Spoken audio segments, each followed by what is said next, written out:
Shigeko Sasamori wakes up in the middle of complete blackness. There is no noise. She feels no pain. She sits up and after a while stands up. As she looks around, the blackness slowly disappears like retreating fog. She begins to see previously unseen things. People walk out of the darkness, their hands outstretched in front of them. It was the 6th of August 1945 when the US military dropped the atomic bomb, Little Boy, on the Japanese city, Hiroshima. During the Second World War, Hiroshima was one of the only cities which had not been bombed in Japan. This left the civilians wondering whether there was something special and horrible meant for them. Little did they know. The atomic bomb was unlike any other military weapon. After the USA conducted their first nuclear weapon detonation in New Mexico, they realized that they had a truly powerful weapon, powerful enough to end the war. The USA decided to use their newly found firepower on their newest enemy, Japan.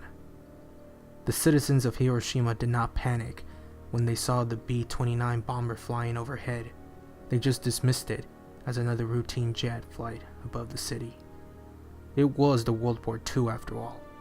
Shigeko Sasamori wondered what the black shiny object was that dropped from the bomber. As it rocketed towards the city, the truth dawned on her. It was a bomb. She had no time to react. Within seconds, the bomb had already reached 1,968 feet, and suddenly the power of the sun was momentarily unleashed upon the helpless city. In fractions of a second, the power of 16,000 tons of TNT utterly destroyed everything and within 1.6 kilometers of the blast. All carbon-based life forms instantaneously evaporated. Thousands of innocents dead within microseconds. They were the lucky ones. The entire city caught fire. Shigeko was just inside the main 1.6 kilometers and passed out instantly. Within an hour, all the separate fires merged into large, towering, infernal tornadoes, burning everything. The destroyed city was rampant, with the sounds of blowing fire and the screamers of both pain and grief coming from the suffering residents. The flesh and skin began to peel from the bones of the unlucky survivors. They had to walk with their arms outstretched so as to slightly ease the tremendous suffering that they were going through. As Shigeko saw the army of survivors shamble their way forward, she began to reflect on what happened. Was it a bomb? How big was the bomb? How many people are dead? Where is my family? Poor Shigeko realized that the survivors were all heading toward the Otada River in order to find relief from the horrible fire. She herself also joined the march of the seemingly living dead. She later met her parents. They were shocked to see her. Her face was covered in third-degree burns. Her hair was a black crisp, and her head looked like a leathery black basketball.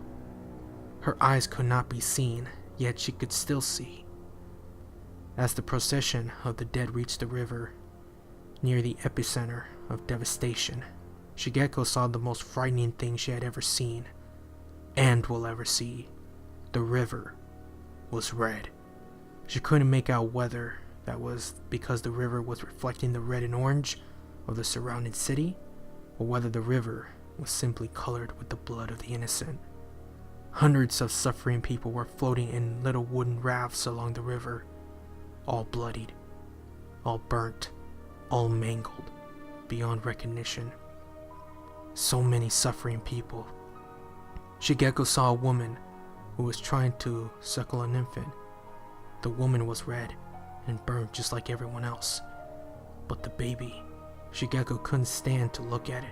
The image of the poor infant still haunts her to this day. Why? Why were they made to suffer like this? What had they done to deserve this fate? Why was she feeling so much pain? Why were almost all of her friends dead? Why?